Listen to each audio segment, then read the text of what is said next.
안녕하세요. 사진 찍는 조종사 비비드입니다.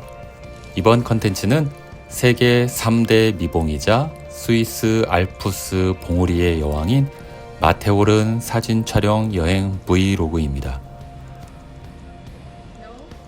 다시 스위스 취리히로 비행 스케줄이 나왔습니다. 취리히에서 3일 동안 시간이 있어서 마테오른 지역을 백패킹하면서 사진 촬영을 계획을 했는데요.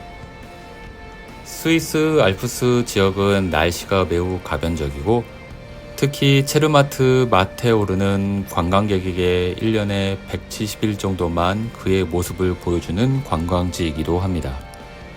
그래서 여행 가서 마테오른을 온전히 보고 오면 조상 3대가 덕을 쌓았다라는 농담을 할 정도입니다. 7월에도 마테오른을 촬영하기 위해 계획을 했다가 체르마트 지역과 마테오른의 날씨가 좋지 않아 포기하였고 융프라우 지역의 날씨가 좋아서 인터라켄 지역으로 사진 촬영 여행을 하였습니다. 융프라우 지역의 사진과 영상 그리고 여행 정보를 보시고 싶으시면 우측 상단의 카드를 클릭하시면 바로 보실 수 있습니다. 마테호른을 보기 위해서는 스위스 발레주의 체르마트 마을로 가야 합니다. 취리 공항에서 융프라우까지는 2시간 30분, 체르마트까지는 3시간 50분 정도 소요됩니다. 그러면 기차로 가는 길에 스위스 알프스 산맥 생성에 대해서 잠시 공부해 볼까요? 스위스 알프스 생성은 판구조론이란 이론에 의해 설명이 됩니다. 대륙 이동설로 시작되어 많은 지질학자와 해양학자들의 학문적 노력에 의해 지구의 겉부분인 판이 이동하면서 천천히 움직이고 있다는 사실을 알게 되었습니다. 이를 판구조론이라고 합니다. 판구조론에 의하면 알프스 산맥은 아프리카 지각판과 유라시아 지각판의 충돌에 의해 생성이 되었습니다. 즉, 아프리카 대륙이 북쪽의 유라시아 대륙으로 이동하면서 이탈리아 반도를 유럽 쪽으로 밀어붙여 알프스 산맥이 형성되기 시작하였습니다. 지금도 알프스 산맥은 매년 0.5mm씩 높아지고 있다고 합니다.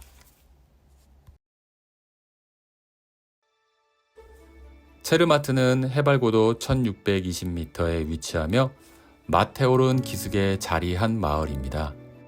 마테오른을 보기 위해 전 세계 관광객이 인구 6천여 명이 있는 체르마트에 모이는데요.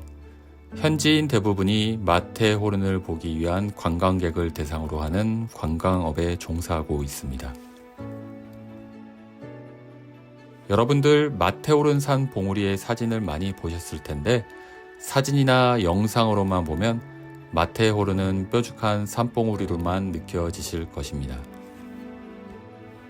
그러나 체르마트에 도착해서 마테오른을 딱 보는 순간 눈 덮인 거대한 피라미드가 바로 눈앞에 있는 듯한 그 웅장함과 규모에 놀라실 것입니다.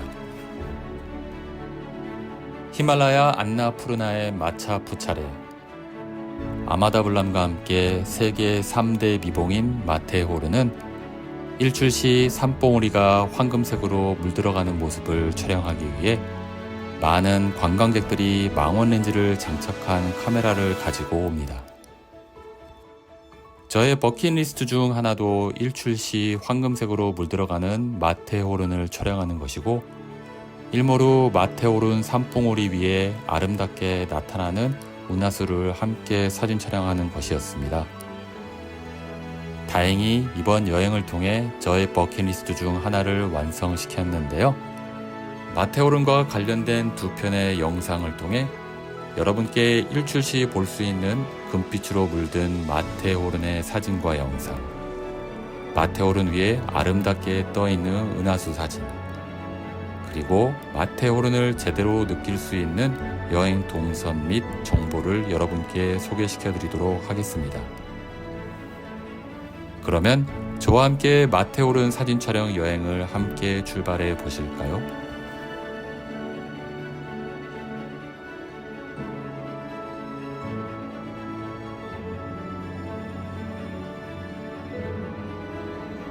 기차로 취리공항이나 중앙역에서 해발 약 1620m 고산지대에 위치한 체르마트에 가기 위해서는 산악열차로 갈아타는 피스프역까지 가야 합니다. 피스프역까지는 약 2시간 20분이 소요됩니다. 산악열차로 피스프역에서 체르마트까지 이동 거리는 길지 않지만 산악열차여서 속도가 빠르지 않아 이동 시간은 약 1시간 20여 분이 걸립니다. 그러나 알프스의 전경을 감상하다 보면 어느새 체르마트 역에 도착하게 됩니다. 아침 6시 45분에 취리공항에서 출발하여 오전 10시 20분에 체르마트에 도착하였습니다. 앞에서 언급했듯 체르마트 마을과 주민들은 마테호른을 보기 위한 관광객을 대상으로 하기에 대부분의 건물은 호텔과 같은 숙박시설, 상점, 식당과 등산용품과 스키용품 판매점, 일부 명품샵이 있습니다. 그러면 하이킹 전에 잠시 체르마트 마을 한 바퀴를 같이 돌아보실까요?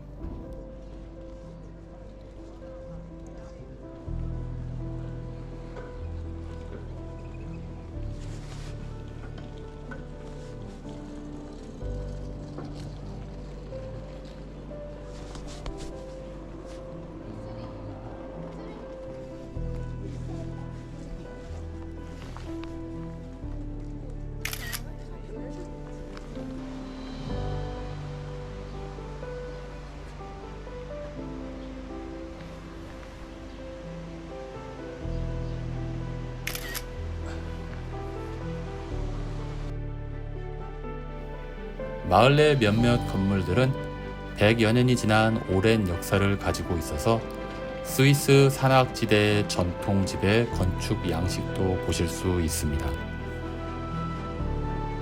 마을을 한 바퀴 돌고 수네가 5대 호수 하이킹을 하기 위해 체르마트 마을에서 수네가까지 이동하는 푸니쿨라를 타는 역으로 갑니다.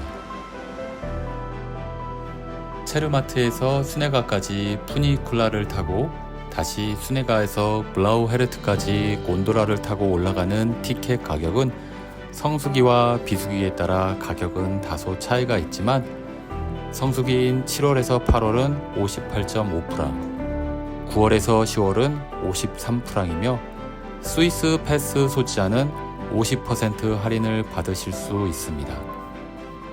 참고로 스위스 여행 중 가장 많은 여행 비용이 드는 곳이 이곳 체르마트 지역입니다.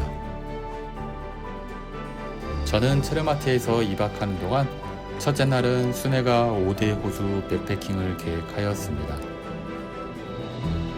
저의 백패킹, 하이킹 코스는 수네가역에서 내려서 레이제를 보고 다시 수네가역으로 돌아와 블라우헤르트로 곤돌라를 타고 올라갑니다.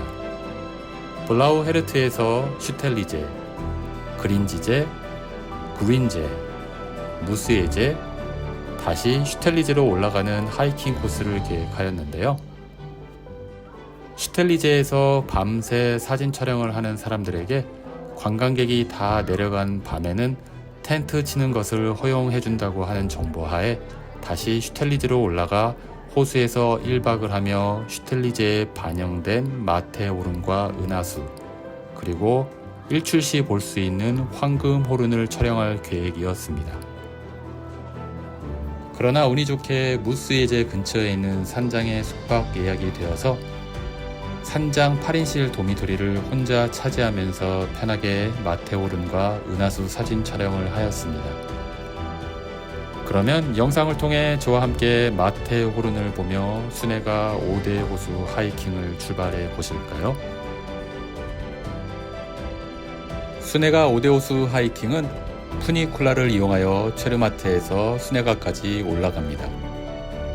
거의 경사가 45도 이상 되는 코스인데 푸니쿨라의 속도는 매우 빠릅니다. 푸니쿨라를 타고 약 5분 정도 가면 어느새 수네가역에 도착하는데요. 저는 수네가역에서 내려 먼저 라이제를 보는 동선으로 계획을 하였습니다. 참고로 라이제는 순회가 5대 호수 트레킹의 마지막 코스로 계획하셔도 됩니다.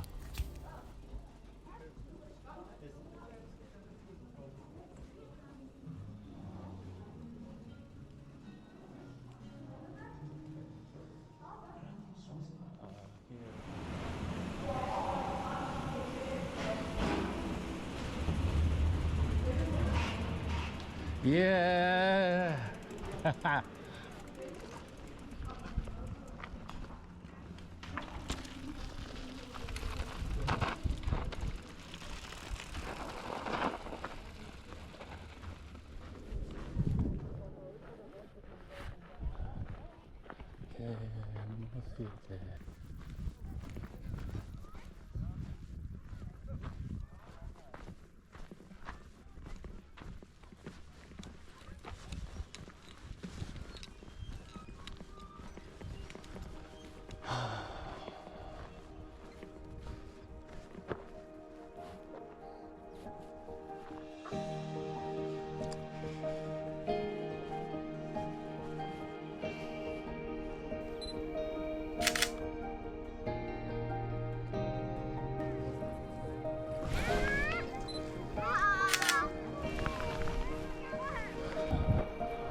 다시 엘리베이터를 타고 순회가역으로 올라가 순회가역에 있는 레스토랑에서 전체적인 풍경을 감상합니다.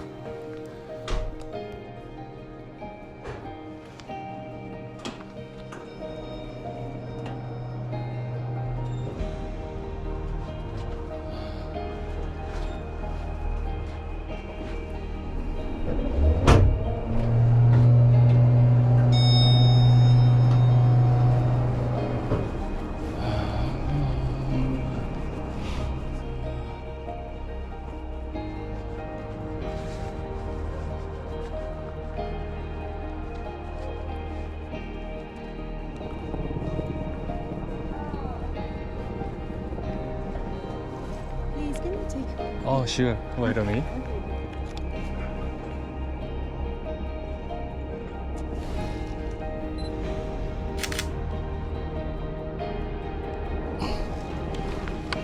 Okay.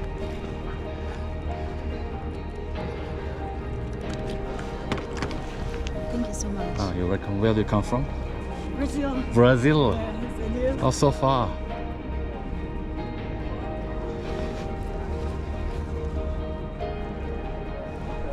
Last one.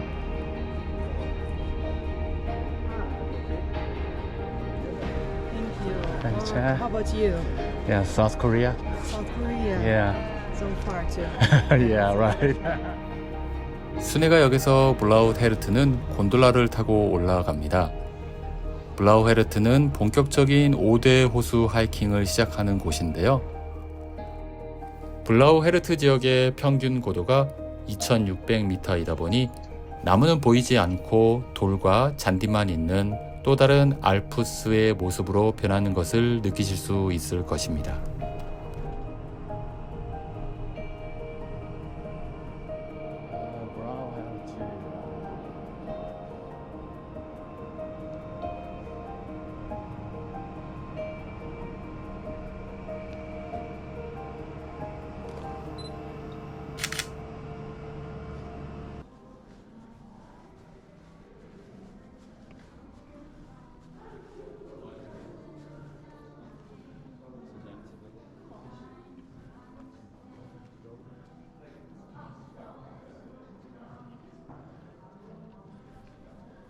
블라우헤르트에서 슈텔리제까지는 약 20분 정도 소요되는데 평탄한 트레일 코스입니다. 블라우헤르트에서 슈텔리제까지는 마테호른을 등지고 걷게 되고 정면에 오버로튼호른을 바라보며 하이킹을 하게 됩니다.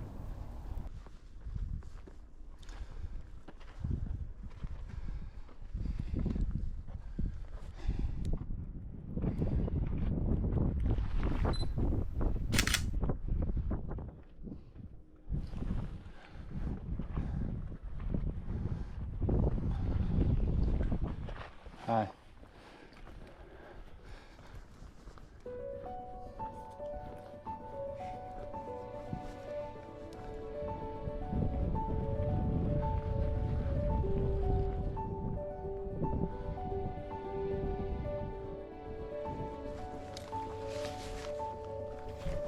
슈텔리제에서 휴식을 취하며 타임랩스를 촬영합니다. 슈텔리제는 순회가 5대 호수 중 마테호른을 가장 아름답게 보여주는 곳입니다. 풍경 사진을 찍는 사람들에게 이곳 슈텔리제는 바람이 많이 불지 않는 날에 슈텔리 호수에 반영된 마테호른과 밤에는 은하수 사진을 찍는 장소로 유명합니다. 그러면 잠시 쉬면서 촬영한 타임랩스를 감상해 보실까요?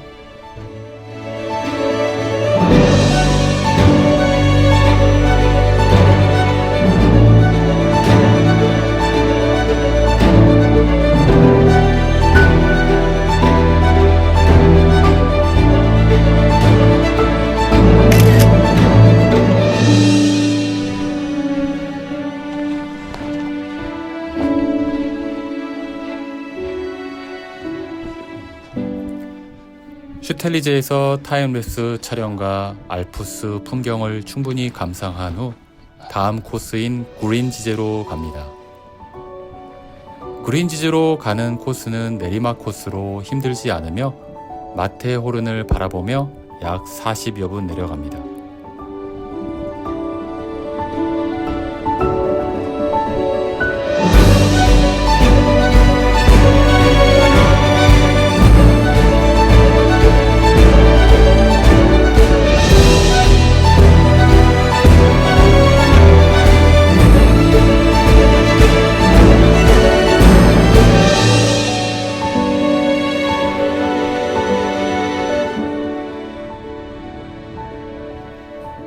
고도 2000m 부근으로 내려오면 다시 침엽수들이 보이기 시작합니다.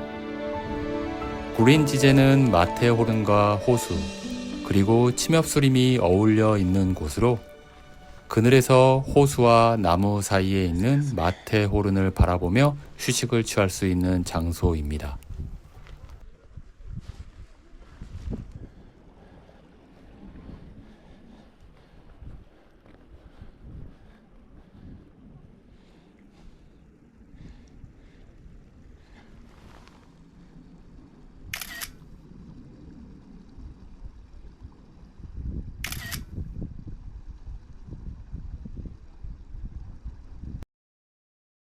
구린제는 호수와 함께 마테호른을 볼 수 없는 위치에 있기에 이 코스는 생략하고 무스예제로 향해 갑니다.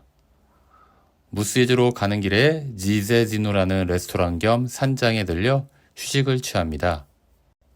이 레스토랑은 5대 호수 하이킹의 오아시스로 맛집으로도 유명한 곳인데요. 저는 운 좋게 이곳 산장 도미토리에서 1박을 할 수 있게 되었습니다. 간단히 휴식을 취한 후 무스예제로 내려갑니다. 무스예제는 인공호수인데 제가 방문했을 때 호수의 물을 다 빼고 다시 채우고 있었습니다.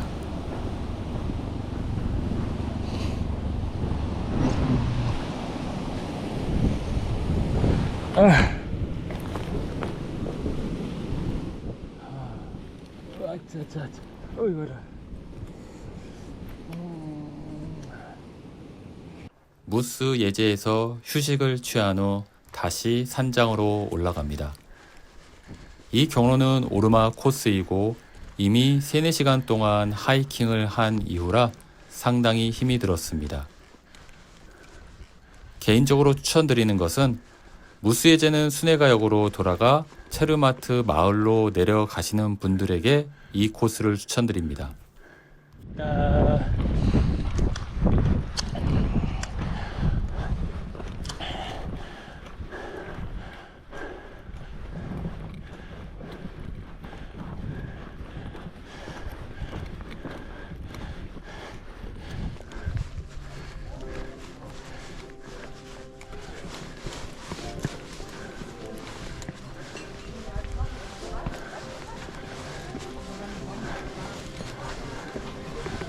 Oh, hi. Yeah.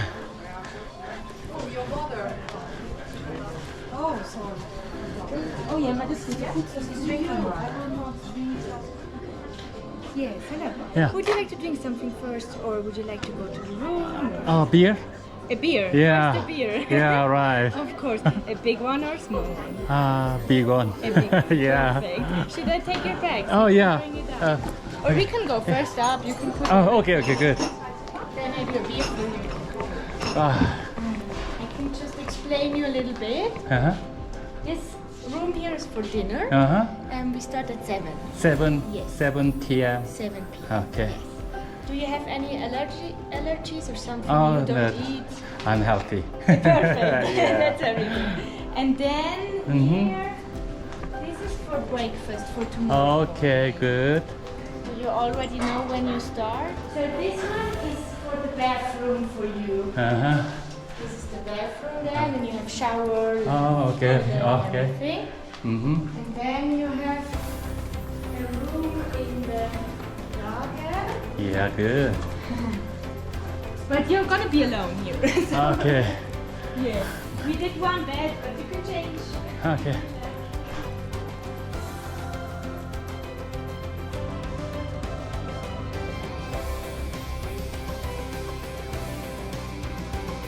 산장에서 제공해주는 저녁 코스 요리를 식사하고 일찍 잠자리에 듭니다. 밤 11시에 일어나 마테오른 상공의 은하수를 촬영하였습니다. 그러면 산장에서 찍은 일몰시 마테오른과 마테오른 은하수 타임랩스를 보며 다음 영상은 해발 3100m에 위치한 고르노그라트역과 3100 콜룸 호텔까지 하이킹과 숙박을 하며 찍은 사진으로 여러분께 다시 찾아뵙겠습니다. 다음 영상에서 다시 만나요. 안녕.